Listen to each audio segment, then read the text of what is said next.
Good afternoon, friends. The board meeting took slightly longer than we had anticipated. I would like to welcome all the media representatives who have made it convenient to participate in this interaction. Earlier today, we had the Finance Minister addressing the members of the Central Board of RBI. This is held every year. This is a part of a tradition. But as we were discussing, it is more than an annual ritual. It is an important component of economic and financial policy making in our country, because it demonstrates the importance and the necessity of fiscal monetary coordination in the overall interest of the economy. So we had a very fruitful discussion today with the participation of the Finance Minister and the Minister of State. We will spend about 20 minutes or so in this press conference, and would you like to say anything or take questions? So we can now, the floor is open now for any questions or any comments, and मैं लक्ष्मण जी से शुरू करना चाहता हूँ. मैं Lakshman CNBC आवाज से. मेरा सवाल क्रिप्टो करेंसी या डिजिटल करेंसी को लेकर के है. बजट में मैम आपने उस पर जो टैक्स लगाया तो एक मैसेज ये जा रहा है कि गवर्नमेंट शायद उसको पूरी तरह से ब्लैंकेट बैन नहीं करेगी. दूसरी तरफ RBI गवर्नर सर का जो पोस्ट मॉनेटरी पॉलिसी स्पीच आया था उसमें फाइनेंशियल स्टेबिलिटी के पर एक खतरे के तौर पर उसको बताया गया था. तो क्या इस इशू पे RBI और फाइनेंस मिनिस्ट्री एक ही ऑन बोर्ड हैं या फिर किसी भी तरह की चर्चा चल रही है कि कैसे आगे बढ़ाया जाए? RBI और सरकार ऑन बोर्ड है. चर्चा चल रही है. चर्चा बजट से पहले भी चला और वो आगे बढ़ते जा रही है. सो जो भी डिसीजन सरकार लेती है या रिजर्व बैंक लेते हैं, हम दोनों के आपस में चर्चा होने के बाद ही हो रहा है. इसीलिए we are all discussing prior to the budget. Discussion continues and we shall continue to have the discussion. And all decisions which are being taken on it, obviously because it has a very serious, it's a digital currency from the central bank of some sort, of some shape, some color, some description. So obviously it will be with both of us having had enough consultations. Thank you. यहाँ से आप पूछना चाहते हैं. You ask him, sir. Ma'am from Z Business. Ma'am CBI ने Saturday को देश का सबसे बड़ा एक स्कैम के बारे में FIR रजिस्टर की, और एक ये भी एलिगेशंस लग रहे हैं कि काफ़ी लेट इसको FIR लिया गया, और अभी तक हम ये उम्मीद कर रहे थे कि क्लीन अप बैंक्स में हो गया है.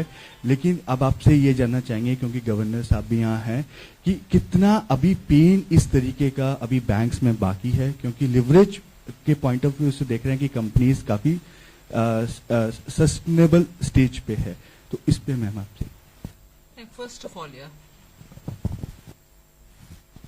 this is actually an account which became an NPA before 2014 January. In fact, November 2013 is when it was declared an NPA. After that, because it's a consortium of banks who have had a business with them, they have all sat together to see how best any restructuring can be done, which is a due process, which is done for any account which is under stress. More so, it's a big account and also becoming an NPA. So that initiative was taken by the consortium. SBI has been the lead. ICICI is the big other bank which is exposed to this. All of them have sat together and started working on it. So from 14, if you want to see 14 onwards, this process is going on. However, overall, not just for this account, in general, for any account and its, let us say, details, and the element of fraud or any element of any kind of major letting down of banks almost takes 52 to 54 months to be, fully, with all the intensive work that should happen.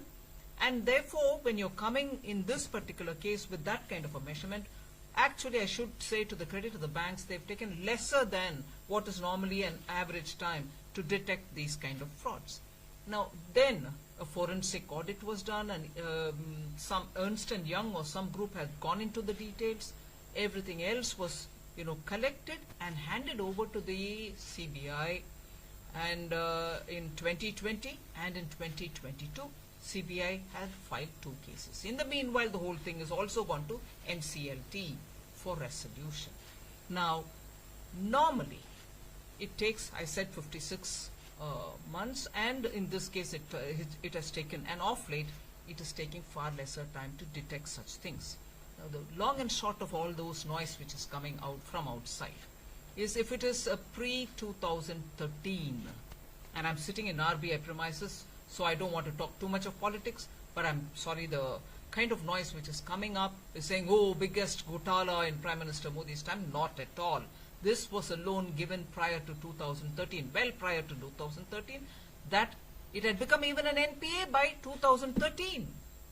So, people dig holes into which they themselves fall.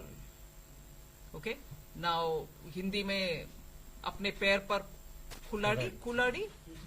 That's exactly what has happened here. They've made the noise, not realizing that it was all then. And we have taken lesser time to detect it, take action, CBI, 2 cases, NCLT for resolution.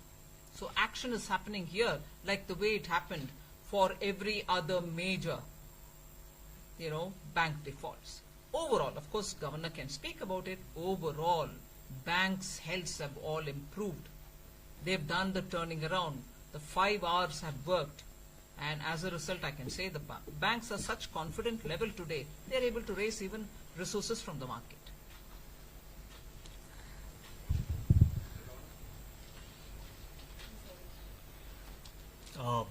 I think Sisir Sinha wanted to ask. I'll come one by one, but quickly, please, you can. Sisir Sinha, please. Sir, good afternoon, sir. Good afternoon, ma'am. My question is that the crude is now at 95. So do you think that the time has come to rework the whole inflation number? Because it's gradually increasing day by day, sir.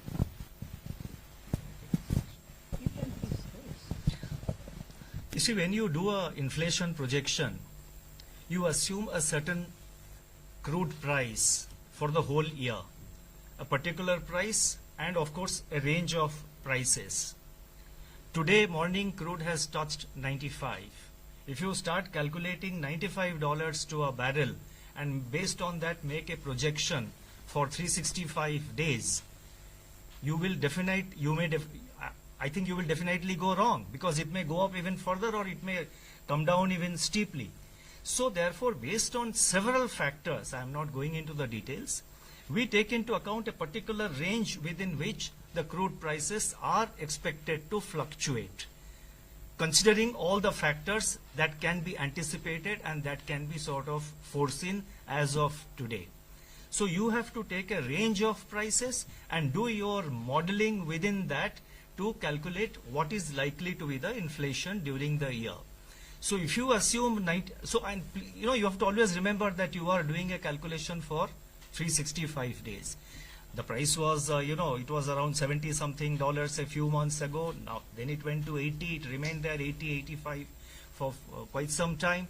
So therefore, all possible scenarios within that particular range, which we, in our analytical models, which we adopt, we take a range of prices, and within that we consider various scenarios and make a projection. So at this point of time, our inflation projections are fairly, or I would say quite robust, and we stand by it. If there is something, of course, totally unforeseen and which nobody can expect, that is different, and we have said that it is contingent on the risk, the downside or the upside risk to these projections is the crude prices. But let me again assure, just at the cost of repeating, we have assumed several scenarios of crude prices and made our inflation forecast. Deepsika.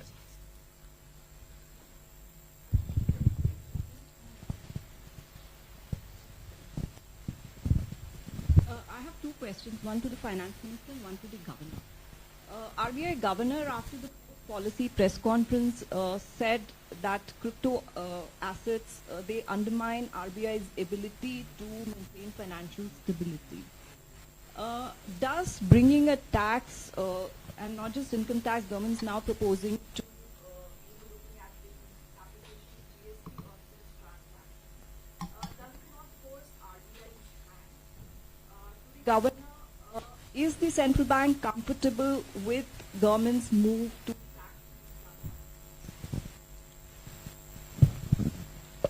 these Deepshika, I think when I answered the first question raised by Lakshmanji, I made it clear that whatever the government does, we consult, have discussions with the RBI, and therefore we take call. So if I were to tax 30% and then also to discuss GST and everything else, I would be tying RBI's hands if I hadn't even talked with them, right? So the discussions which I hold with RBI are gradually and steadily as we move on, also taking the RBI on board or keeping them informed and so on. So why would that end up in tying the RBI's hands? So somewhere I think repeatedly I'll appeal to all the media personnel here that with the RBI and the ministry, not just on crypto, but on every other thing as well. I think in the last few years you would have noticed that there is complete harmony with which we are working, respecting each other's domain, also knowing what we have to do with each other's priorities, and in the interest of the nation. There's no turfing here. I do something which might end up, tying up RBI hand. I think largely I'll request the media to observe what has been happening in the last few years, and I'm sure it is easy to infer that there is a level of, partnering with each other that is happening. So you don't have to have that worry in your mind. And since you addressed that question also to me, may I just say that like several other issues, this particular issue is internally under discussion between the RBI and the government. Whatever points we have, we discuss with the government. Beyond that, I think I will not like to further elaborate. And Aftab, please, you wanted to ask. Good afternoon, ma'am. Good afternoon, sir. I just had one question on inflation. Our budget this year has been extremely growth focused, and rightly so, because we are coming out of a pandemic. But we thought that RBI would indicate a more conservative stance as far as inflation is concerned, and that is how the budget, as a whole policy making exercise, this would be rounded off, one focused on growth and one focused on inflation. We didn't see that happening. We just wanted to understand, with the risks building up in Europe, in the situation in Ukraine, Belarus, etc., how are we planning to tackle inflation if it hits us very suddenly with the situation worsening over there? You see, price stability, I have said it in my MPC, post-MPC statement also. Price stability is definitely uppermost in our mind. And price stability basically means maintaining and adhering to the inflation target. As it was explained in the post-policy conference by the Deputy Governor, the character and the content of inflation in the advanced economies is different from the character and content and the drivers of inflation in India. And so far as India is concerned, there is in fact one interesting thing which we did point out in our post-MPC press conference, which I would like to again repeat. If you look at the momentum of inflation, right from October onwards, last October onwards, the momentum of inflation is on the downward slope.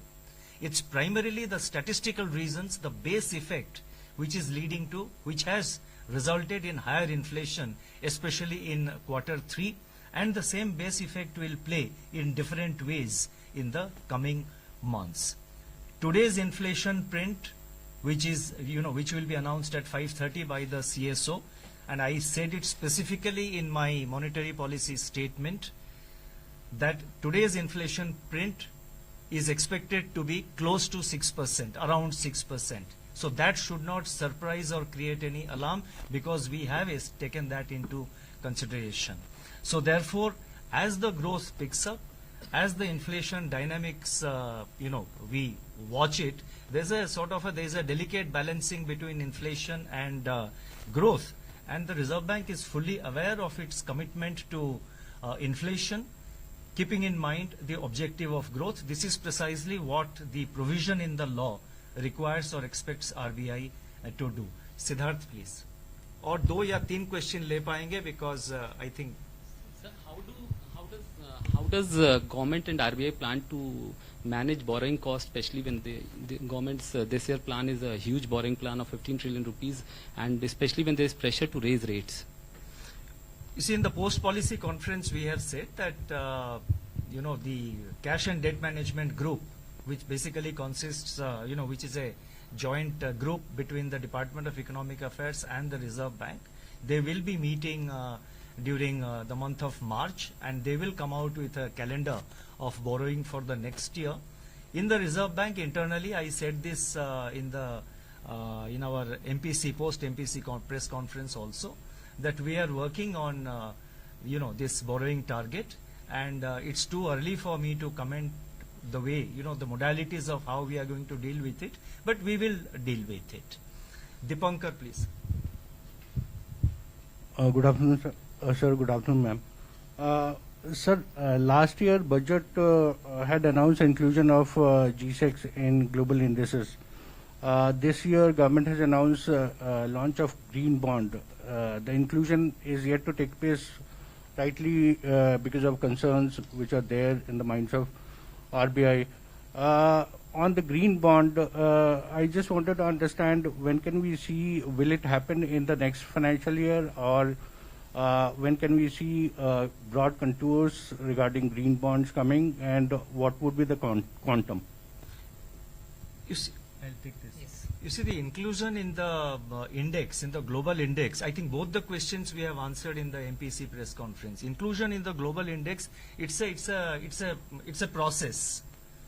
And last year we include, last year or year before last, this FAR, the fully accessible route, was introduced, whereby certain G6, it is fully accessible to the external, to the foreign investors. And we are moving towards that. It is a work in progress so far as inclusion in index is concerned. With regard to green bond, naturally it's a budget announcement for 2022-23. So the cash and debt management group will meet next month and they will plan for it. The main rationale behind going for green bonds is that world over there are a lot of investors. There is a whole lot of investors who have dedicated funds to invest in green bonds. So basically, therefore, when you float a green bond, which has a specified and a dedicated purpose, when you float a green bond, you are basically widening the participation of international investors in the domestic bond market, because there are a lot of funds internationally available which are dedicated for investing in these green bonds. So I think we will be in a position to only take 2 more questions. Yes, Nayantara, please.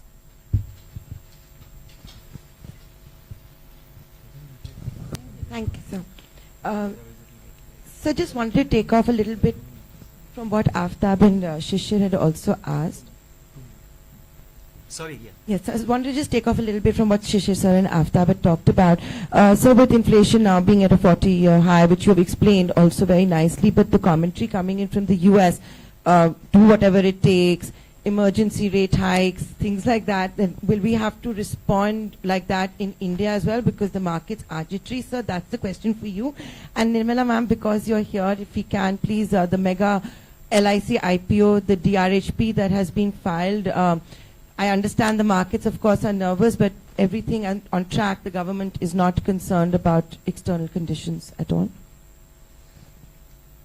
Now, so far as you said the markets are nervous, let me just say, you said that the markets are nervous.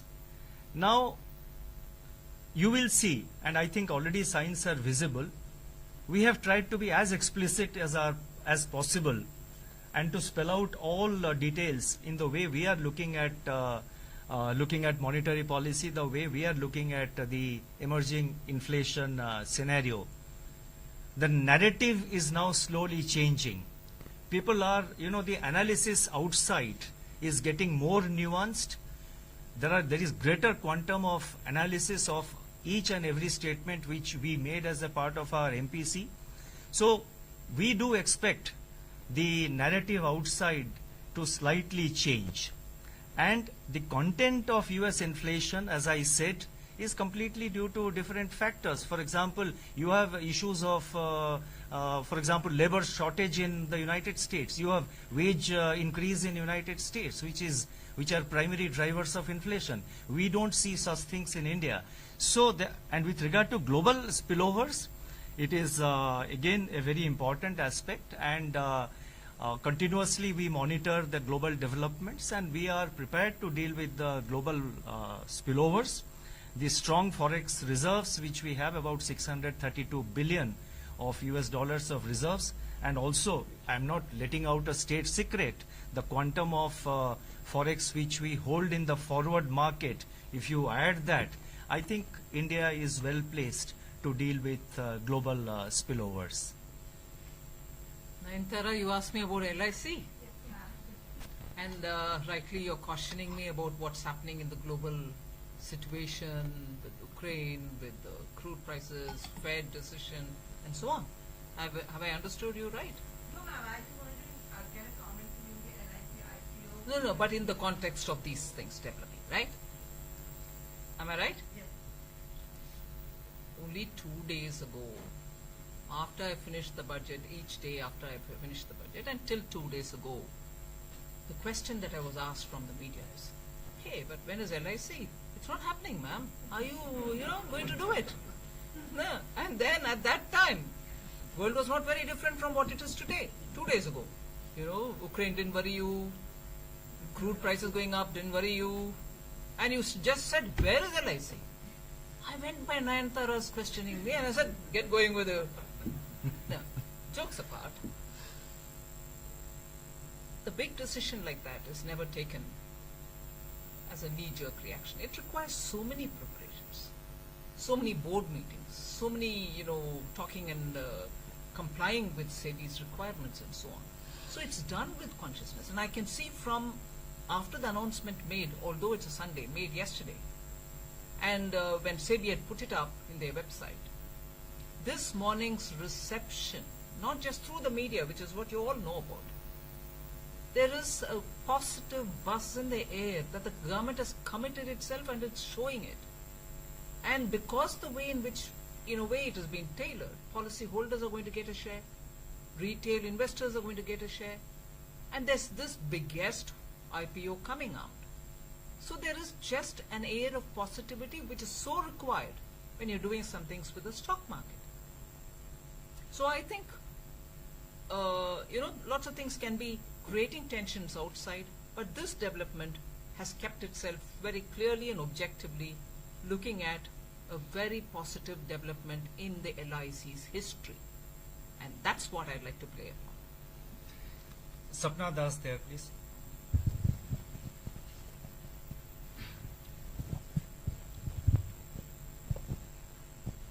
Thank you very much, Governor and the Finance Minister.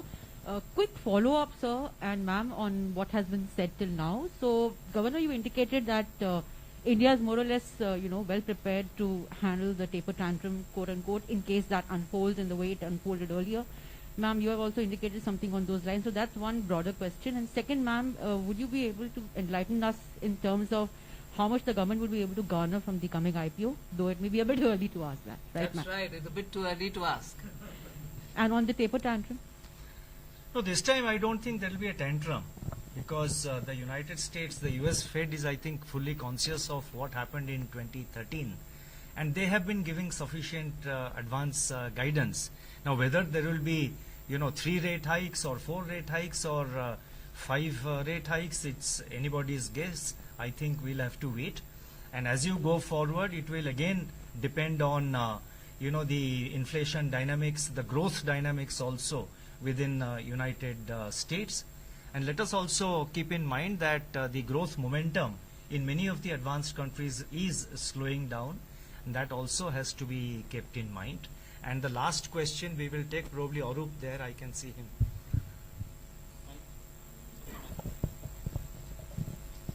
Good afternoon, Madam Minister, Mr. Governor. Now, the center's point of view has been that something like crypto, no country can regulate alone. This will require a global multinational effort. If I'm not mistaken, ma'am, later this week is the G20 meeting of finance ministers and governors, and in April there is the World Bank IMF meeting. So, what crypto regulation related topics will be discussed by yourself in those meetings, ma'am? And secondly, this is a follow-up on ABG Shipyard. Yes, ma'am, it was declared NPA in 2013, but in 2014 they sort of began a restructuring, and when it failed again in 2016, they converted into NPA as backdated, and then there this one auditor was appointed, and then in 2019 the first complaint went to CBI. In that period from 2014 to 2019, could some things have been done differently to make sure that that the situation did not reach here? These are my two questions. Well, you can always have a benefit of hindsight and ask, could it be handled differently, and also is a restructuring required at that stage? Well, that is there. That is part of how the banking functions are taken up, especially when you're dealing with a situation where you probably can restore. I don't know, I'm not suggesting anything about this particular thing. It's benefit of hindsight which tells you on 1st January 2014 you could have straight gone to CBI itself. You may suggest that. But this is not for us to sit here and very quickly ask questions based on all that we've read in newspapers or based on all that, let us say, even the SBI has released in its press note. There are very serious thinking, professional banking people who are sitting and looking at it. They're not doing it for anybody's sake. They're doing it for proper professional conduct. So I think we should allow that to have its full play. That is one thing. On crypto, I've said that we are in the process of consultation. Whatever decision the government is going to take will be after the consultation. Now, if you're asking me, therefore, what I'm going to talk in GS20, I may not be able to tell you now. I can see there are 4 or 5, I think. So it will be very difficult for, I know each one of you so well. It's very difficult for me to now discriminate, but please excuse us because we have really overshot this. And so thank you very much. Thank you very much for all your participation. We will have more opportunities to interact in future. I can assure you I will come back a little later, not today, but maybe a few weeks down the road to have an interaction with the media in Delhi specifically. Thank you.